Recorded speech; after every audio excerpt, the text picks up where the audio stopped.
Bom, a gente vai começar a resolver a lista 7, que é sobre funções. O primeiro exercício é calcular a área de um terreno retangular. Na entrada, ele pede que o usuário informe as dimensões de largura e comprimento do terreno e o desenvolvimento como mencionado, os parâmetros da função serão a largura e o comprimento do terreno retangular. Calcule a área deste terreno e retorne esse valor em até duas casas decimais. E aqui está um exemplo de saída. Para começar, eu vou criar duas variáveis float, uma para largura e outra para o comprimento. Lá e com float.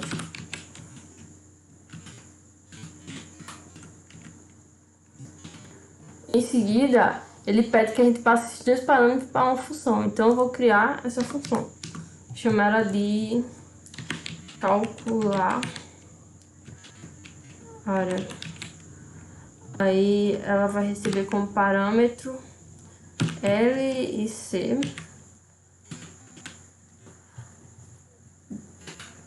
Faltou o def aqui do início. Por isso que quando eu dei um enter aqui não entrou dentro da função. Aí agora eu vou calcular a área, que é apenas multiplicar. Então a área ela vai ser L vezes o C, que é o comprimento, e depois eu vou retornar a área. Então return A, que é a área. Aí então eu vou printar esse valor. Print. Aí vamos usar formato de fstring, que é print com esse Fzinho, entre aspas. Eu vou copiar aqui, só vou pegar o modelo. Aqui onde tem 20 onde tem esse 20.00, eu vou colocar o lar, que é a largura, e vou botar 2.2f para ficar duas casas decimais após o ponto.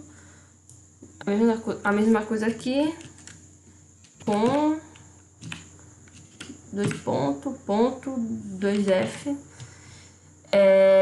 E aqui a gente vai colocar a função área, né? A gente poderia botar aqui dentro do colchete chamando a função aqui, ou primeiro a gente poderia botar uma variável área, e essa variável área ela vai receber o valor retornado da função, que seria calcular área. Aí, os parâmetros que a gente vai passar agora seria lá, vírgula, com. O lá é o parâmetro que vai ser passado, vai ser recebido aqui como L, o com vai ser passado como com e vai ser recebido como C. Vai passar somente o valor, né, digitado aqui no input, e em seguida vai calcular a área, multiplicando a largura e o comprimento, e aqui eu vou printar a área que recebeu esse retorno. Essa área. 2.2f, porque quer duas casas decimais após o ponto.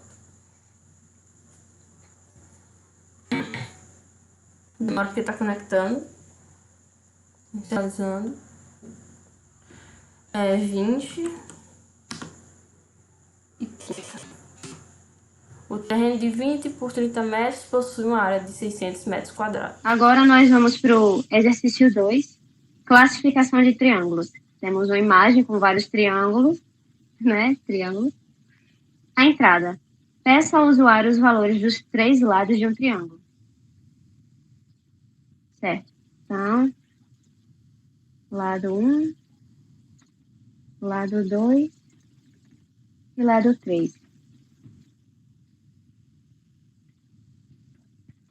Eu decidi receber na mesma linha, mas vocês podem receber em linhas separadas essas informações, não tem nenhum problema com isso. Desenvolvimento. A função tem como parâmetros os três lados de um triângulo. Tá? Então, a gente sabe que a função que a gente vai criar, eu decidi chamar de classe triângulo. Claro que vocês podem dar outros nomes. A função tem como parâmetros os três lados de um triângulo. Então, vamos passar eles aqui. Float lado 1 é porque eu ainda não tinha formatado. Eu vou formatar dentro da própria passagem de parâmetros. Lado 1, lado 2 e lado 3. Float aqui. Para formatar e podermos manipular esses dados direito.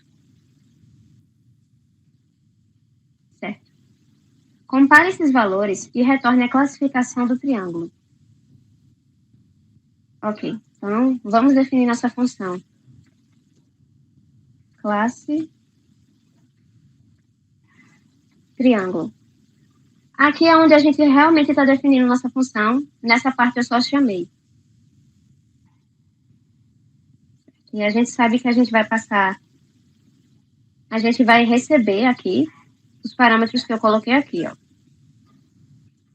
E a gente sabe que a gente pode chamar essas variáveis por outros nomes quando estiver dentro da função. Então, aqui eu chamei de lado 1, mas aqui, para deixar isso claro, eu vou chamar de L2 e L3. Falta uma vírgula aqui. Ótimo. Então, vocês estão lembrados que a gente já viu essa função, esse tipo de classificação antes, certo? Foi na lista 4. A gente já tinha visto algo parecido, lembra? Com triângulos. Só que a gente não tinha visto funções ainda. E uma ideia interessante da questão anterior, da forma como a gente tinha abordado isso anteriormente, era incluir todos esses lados, chamar de relatos. Era incluir todos esses lados numa lista e depois sortear, cadê? E depois sortear essa lista em ordem decrescente para que o maior lado fosse o primeiro elemento. E eu acho interessante a gente reaproveitar essa ideia, pelos motivos que a gente vai ver daqui a pouco. Então, o float de cada lado foi passado aqui já. A gente recebeu nessa linha, foi passado aqui como parâmetro, nós recebemos, e nós sabemos que dessa função nós podemos chamar nossas variáveis por outros nomes, por isso que eu coloquei aqui.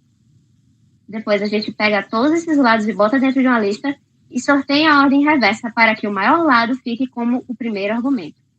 Fique como o primeiro item dessa lista.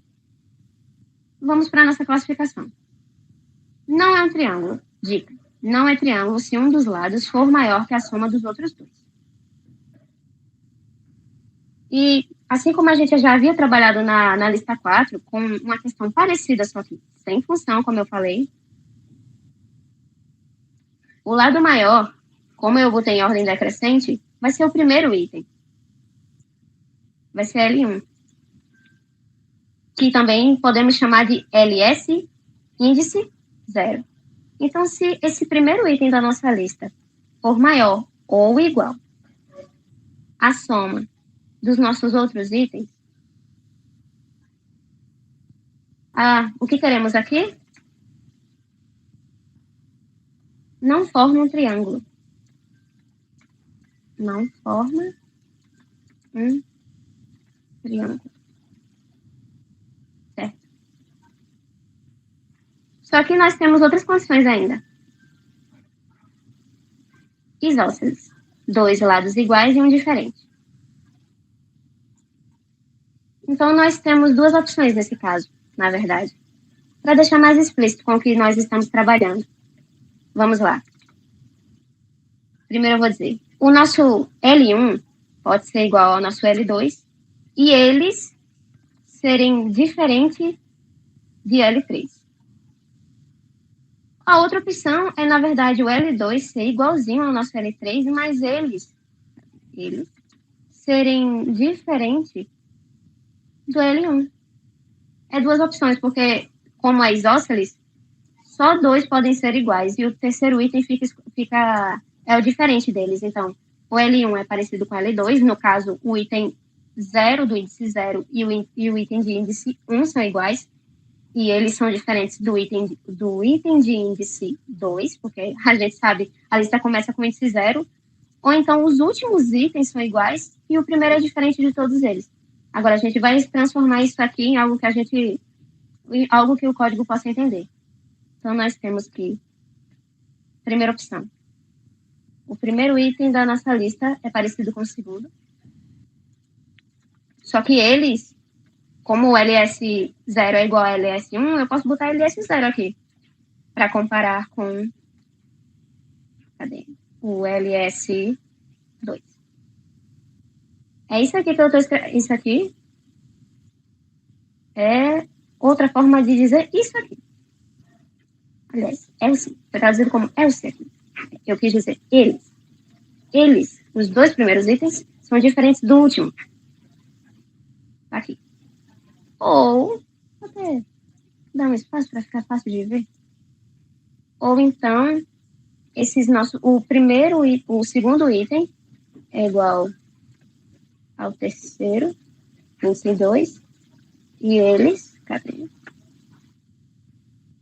E eles são diferentes, eu vou botar um aqui, diferentes do nosso primeiro item.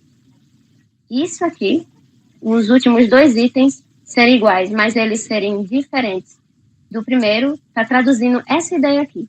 Ó, L2 e L3 são os dois últimos, e L1 é o primeiro. É que a gente pode chamar ele de L1 de LS de índice 0. Certo. Então, entrando aqui, nós temos o quê? Isósceles.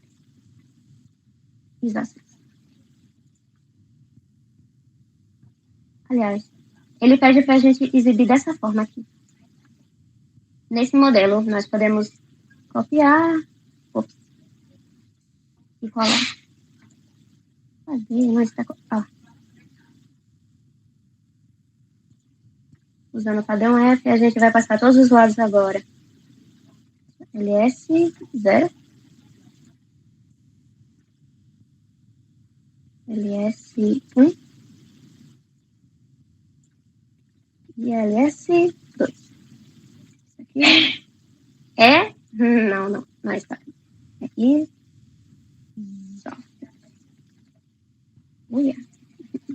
Só eu pensar aqui. Pronto. Temos ainda outras opções. Depois de não é um triângulo e isósceles, nós temos equiláteros, onde todos os lados possuem medidas iguais.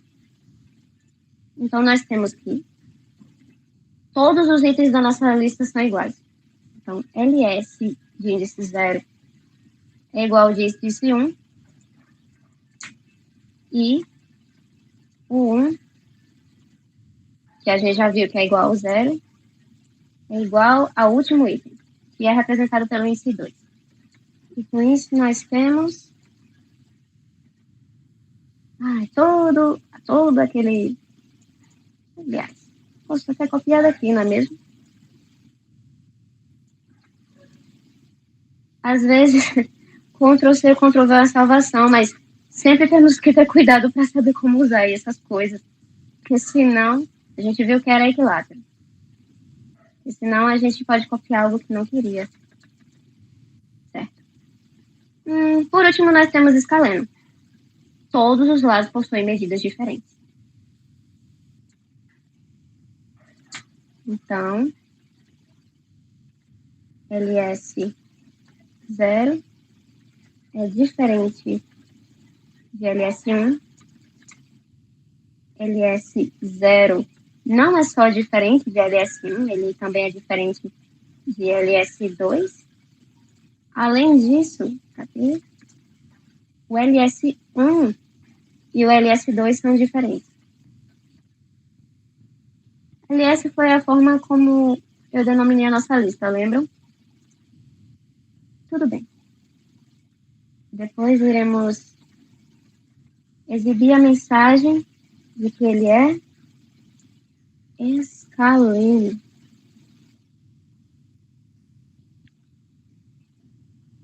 Ok. Então, nós recebemos a informação na mesma linha, passamos os nossos parâmetros, formatamos já para float, e está chamando a função aqui, certo? Lá em cima nós definimos nossa função, chamando os nossos parâmetros por outros nomes, para ficar claro que pode haver essa diferença na nomenclatura, nesse caso. Criamos uma lista, depois sorteamos ela em ordem decrescente, para que o maior item ficasse como o maior lado ficasse como o primeiro item da nossa lista. Não formar triângulo aqui. Ele pode ser isósceles, equilátero ou escaleno.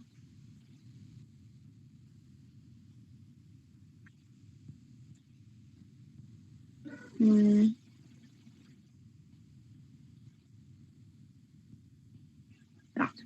Agora nós vamos fazer o nosso teste com 8, 6 e 4, como nós estamos vendo aqui, são lados diferentes. Então é escaleno. Vai demorar um pouquinho.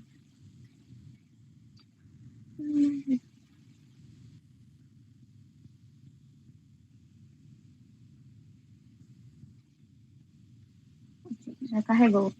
Vamos ver se minha lógica está certa. É escaleno. Os lados são diferentes.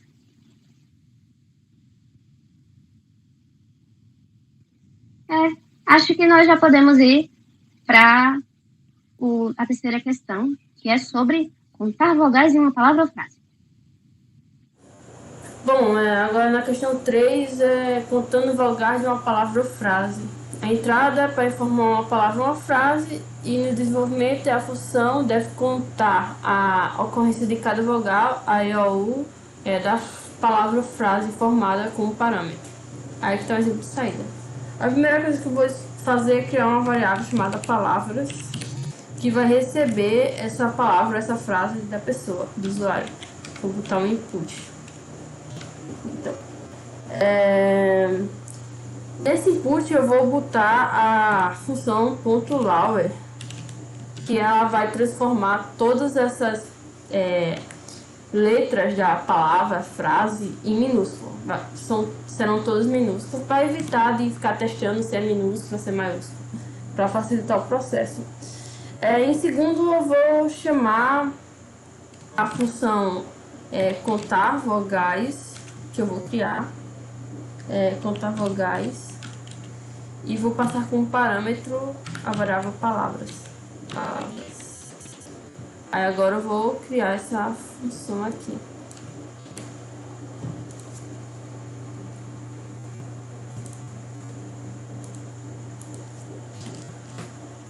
Def. E vou botar palavras mesmo.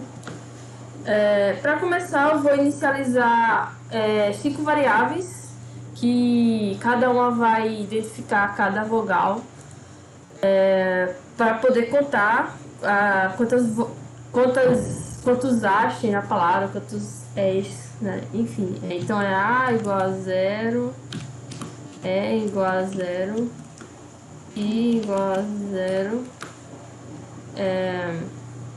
U igual a 0, O igual a 0, né? O igual a 0 e U igual a 0. Pronto, criei 5 variáveis, inicializei todas com 0. Aí agora eu posso começar a contar essas vogais. E para isso eu tenho que entrar primeiro nas palavras, para poder trabalhar com as letras, né? Então vou entrar nessa palavra utilizando o for letra em palavras. Esse for, ele vai entrar dentro dessa variável palavras, e cada letra dessa variável palavras vai ser armazenada nessa variável letra uma por vez. Aí eu vou ficar testando uma por vez. Aí primeiro eu vou testar se essa letra ela é igual a A. Aí aqui, isso é o bom de ter usado o ponto lower, porque se a gente não tivesse usado ponto lower, teria que fazer um if se é igual a minúsculo e outro if se é igual a maiúsculo. Então, if igual a minúsculo, a variável A ela vai somar mais um. Aí um elif, que se letra for igual a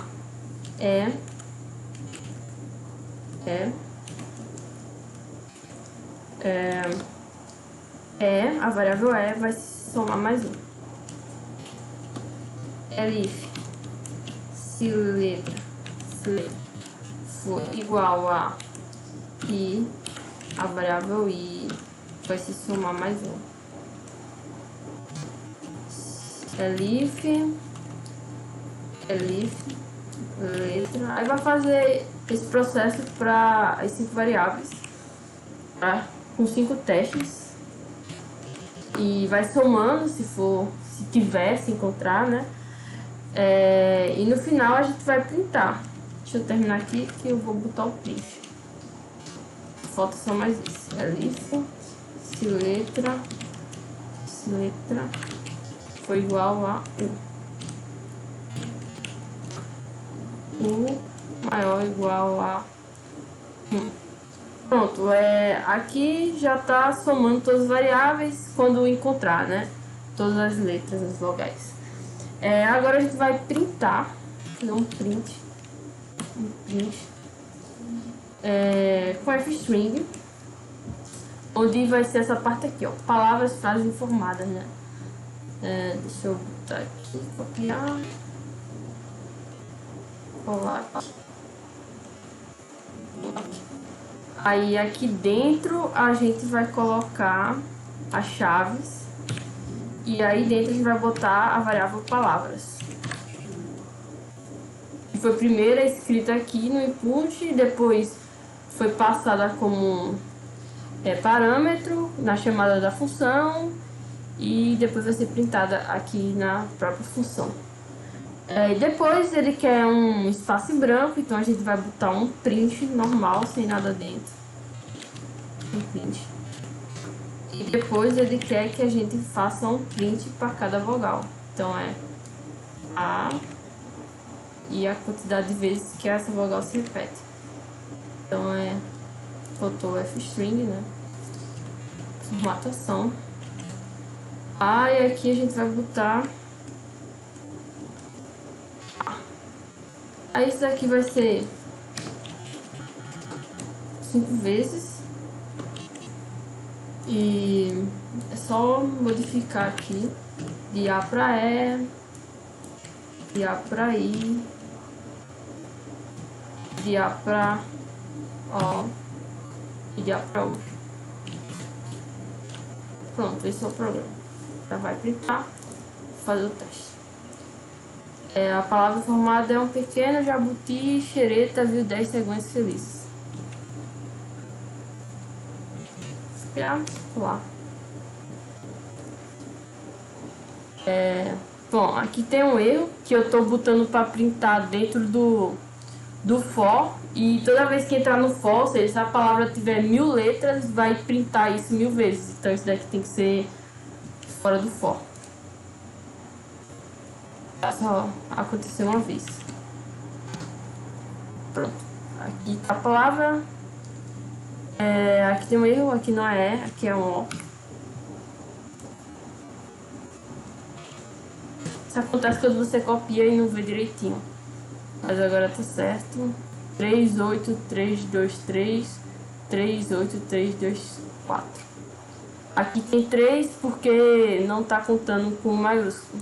Que é 1, 2, 3 e 4.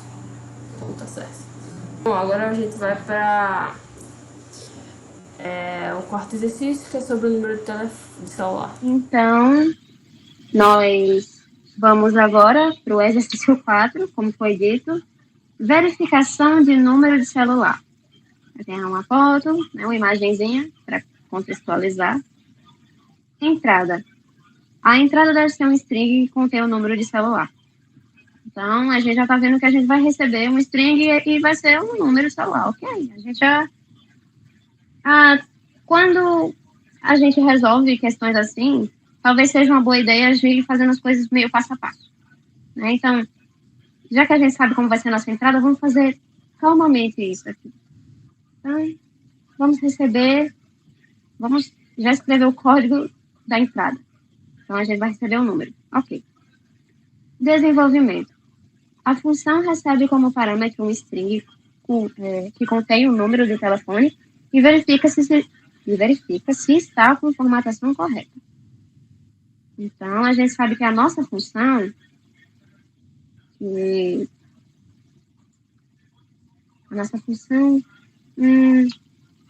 que nome nós podemos chamar a nossa função? Sei lá, validar formato. Mas vocês podem botar nomes diferentes. A gente sabe que essa nossa função vai receber como parâmetro essa string que contém o número. E chamei de número aqui. Ele está denunciando porque eu ainda não... O Colab está denunciando porque eu ainda não escrevi a função. Mas vamos lá, escrever ela, afinal. Primeiro vamos ler o texto. Então, o nosso texto diz qual é essa formatação correta. Temos, abrindo parênteses, 2 números, fecha parênteses, 9 e outros números, e tem um ifzinho no meio. A formatação correta possui tamanho 14, 2 parênteses e um dígito 9 após o parêntese que fecha. E nós temos exemplos de saída aqui. E, obviamente, nossa entrada vai ser cada númerozinho que está aqui dentro. E nós devemos imprimir uma imagem mais ou menos assim. Ok. Vamos declarar nossa função, validar formato. E vocês podem chamar, como a gente tinha falado, não é necessariamente obrigatório vocês dar o mesmo nome. É até interessante para ver que realmente você pode chamar com um nome diferente, mas se você quiser, você pode repetir também. Então, aqui eu recebo o número, aqui eu passo para a função, e aqui é onde a gente está declarando nossa função. Então, vamos analisar.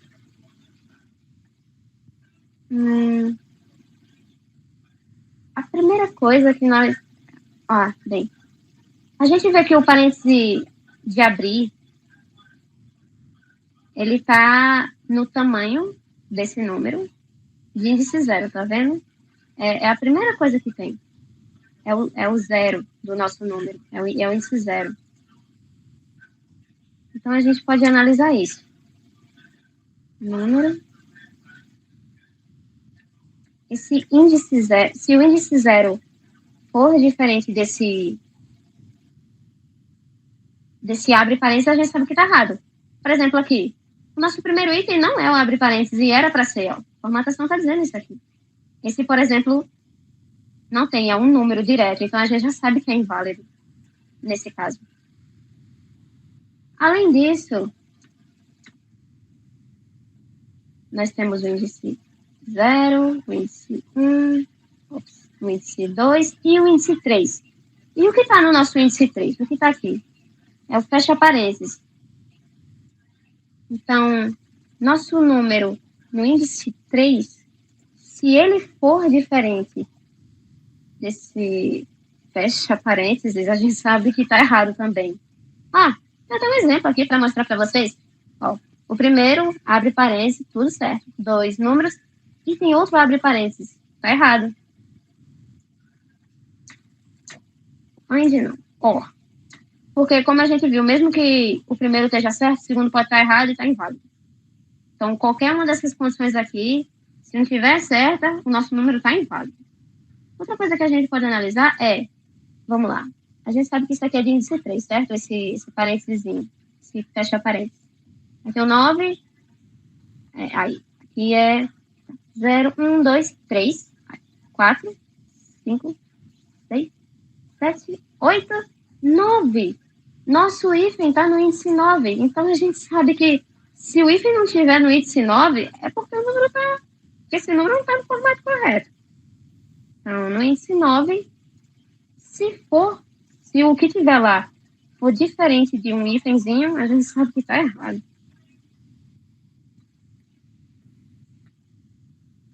Então, a gente tem que colocar desse estilo aqui, a nossa mensagem.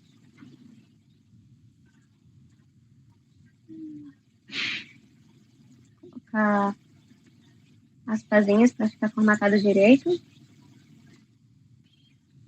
E lembrando que esse telefone aqui foi recebido. E eu chamei de número. O telefone número é um telefone inválido. Mas ainda existem outras coisas para a gente analisar. Por exemplo,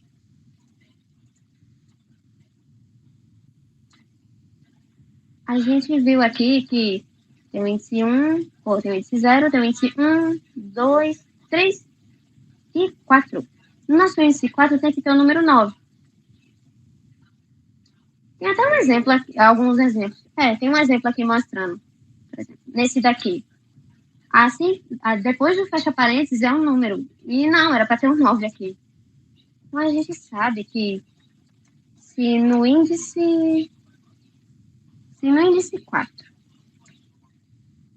não tiver o nosso 9,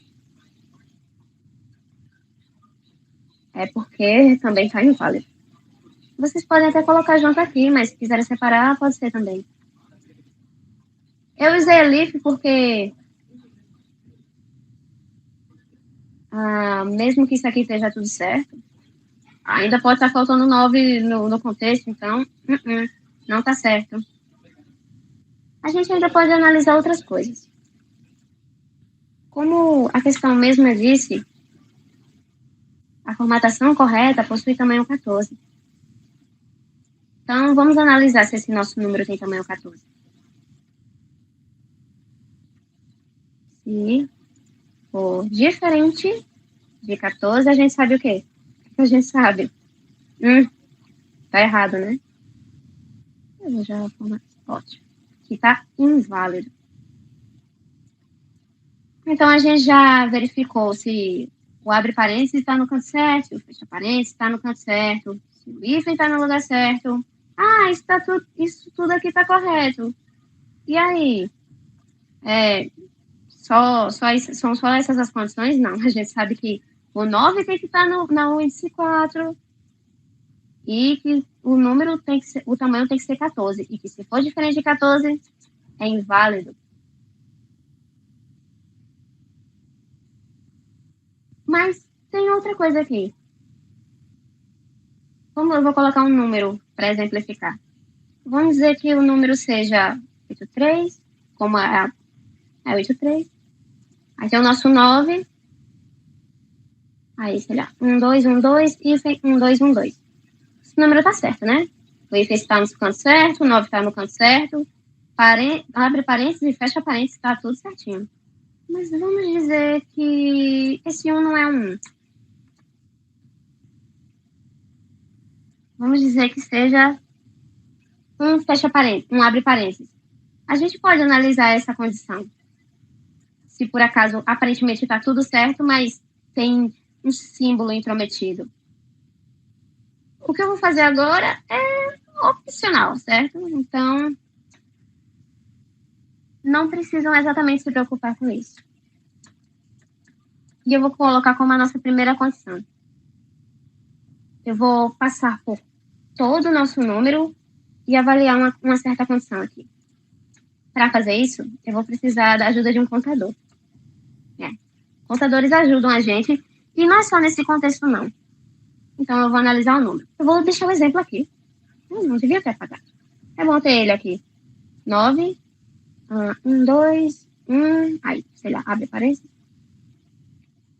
Hífen, 1, 2, 1, 2. Então, a gente vai percorrer o nosso número pelo índice, usando for. E verificar se tem abre parênteses ou fecha parênteses ou hífen intrometido aqui. Então, foi número. Tá certinho. Tá. Então, se por acaso o índice for diferente de 0, como a gente viu, porque abre parênteses está no 0, e esse índice também for diferente de 3, porque a gente viu que o fecha parênteses está em 3.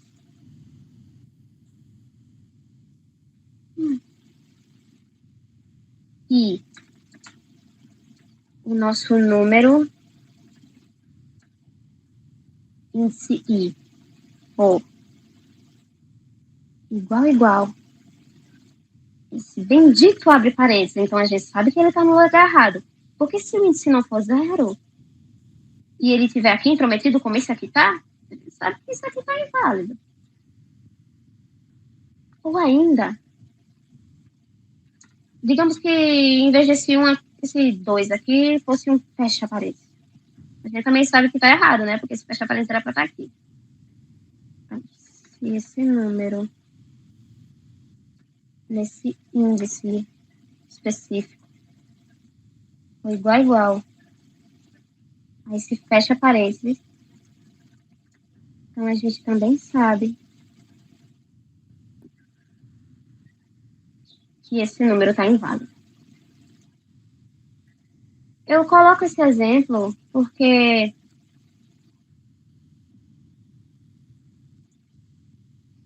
deixa eu ver se tá tudo certinho. Porque tem isso aqui, aí ele fica denunciando. Deixa eu tirar esse exemplo aqui. Pronto. Eu coloquei esse exemplo a mais para a gente ver, porque às vezes a gente pode verificar uma coisa de formas diferentes do que a gente costuma ver. A gente só poderia verificar se o abre parênteses, o fecha parênteses e o i fica no canto certo, se o 9 está no lugar certo, se o tamanho é 14. Mas a gente já viu que mesmo seguindo aquelas condições, lembram? 8, 3, 9, 1, 2, 1, 2, hífen, 1, 2, 1, 2. A gente sabe que pode ter uma condição adversa, tipo isso aqui. Ele passaria por esses daqui, tá vendo? Ele passaria por essas condições, mas isso aqui não é um número válido, certo? Ele passaria por essas condições aqui. Então, eu mostrei isso para a gente ver, eu acredito que vocês não precisam colocar isso, mas é bom para a gente ver que a gente sempre pode melhorar o nosso código.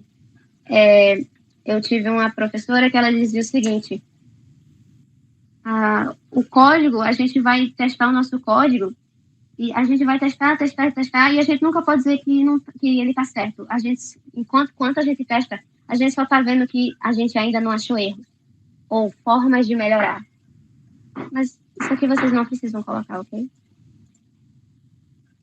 E eu vou acrescentar elif aqui. A gente está testando...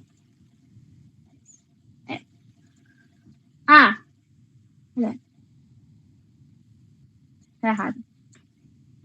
Então, se o índice for diferente de 0 ou diferente de 3 e tiver um parênteses intrometido, que a gente sabe que esse parênteses só podia estar nesse cantinho aqui.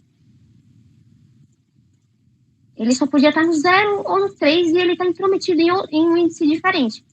Então, lembra que eu falei do contador? Eu vou acrescentar ele mais um. E a gente sabe que se tiver intrometido, esse contador vai aumentar, como o exemplo que eu estava dando ainda agora. Então, se esse contador for maior que 0, pode imprimir que é inválido. E é por isso que eu troquei isso aqui por elif. Ok. Vamos dizer que não tem parênteses intrometido, fecha parênteses intrometido. Mas tem as outras condições para a gente testar também. Fecha. Fecha direitinho, fecha aqui. E o nosso print faltou um parênteses aqui. Ok. Então, e falta, claro, a gente mostrar se o número for finalmente validado corretamente, porque é isso que a gente quer escutar, né? Inválido e também se está válido. É um telefone válido. Se todas essas condições forem sanadas, é válido. Então, recebemos o número, passamos para a função. Cadê a nossa função? Está definida aqui. Receber como parâmetro um número. A gente chamou de número, né? Você tem um contador porque vai servir para cá, porque se tiver um parênteses intrometidinho aqui, o contador vai denunciar, e depois, como eu disse, 8, 3, 9, 1, 2, 1, 2, 1, 2, 1, fecha parênteses. Esse índice não é 0 nem é 3. E tem um fecha parênteses. O contador vai ser acrescentado, e como o contador vai ser maior que 0 por causa disso, o telefone é inválido. Porque era para dar 0. Se isso aqui fosse um 2, o contador não ia denunciar, ia passar e ia ver, só tem parênteses, fecha parênteses em 0 e 3. Então, ok. E não ia denunciar. A gente passa, a gente vê algumas condições, isso aqui eu diria que é opcional para vocês, mas só para mostrar que a gente sempre pode melhorar um código. As questões que realmente importam, verificar se o parênteses e o fecha parênteses está no lugar certo, se o item está no lugar certo, se o 9 está no lugar certo, que é o índice 4, o tamanho é 14, e caso passe por isso aqui, válido. Agora vamos fazer uns testes. Ufa, vem? Vamos pegar isso aqui. A gente está vendo que isso aqui é válido, é um número válido. Será que vai dar válido? Inválido. Por que será, não é mesmo? Ui. Eu devo ter contado algo errado aqui. Ó.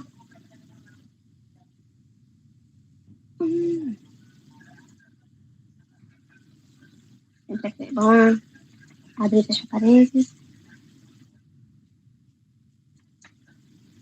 É um telefone válido. Passa por todas essas condições aqui. Eu creio que é bom botar abre parênteses e fecha parênteses aqui para isolar aqui. Se o índice for diferente e um deles, dos outros itens, um dos outros itens do nosso número for igual a isso aqui. Abre ou fecha parênteses. Então a gente já viu que esse telefone é válido. Tem um outro aqui pra gente testar. E aqui a gente tá vendo vários problemas, né? É um telefone válido. Vamos ver isso aqui. Como a gente pode ver isso aqui, além de faltar um 9, né? Tem esse número aqui, era pra estar aqui atrás. Inválido. E... aqui. É um telefone válido. Então, nós já fizemos as 4 questões direitinho, né? A gente contou as vogais, o número e é isso por enquanto.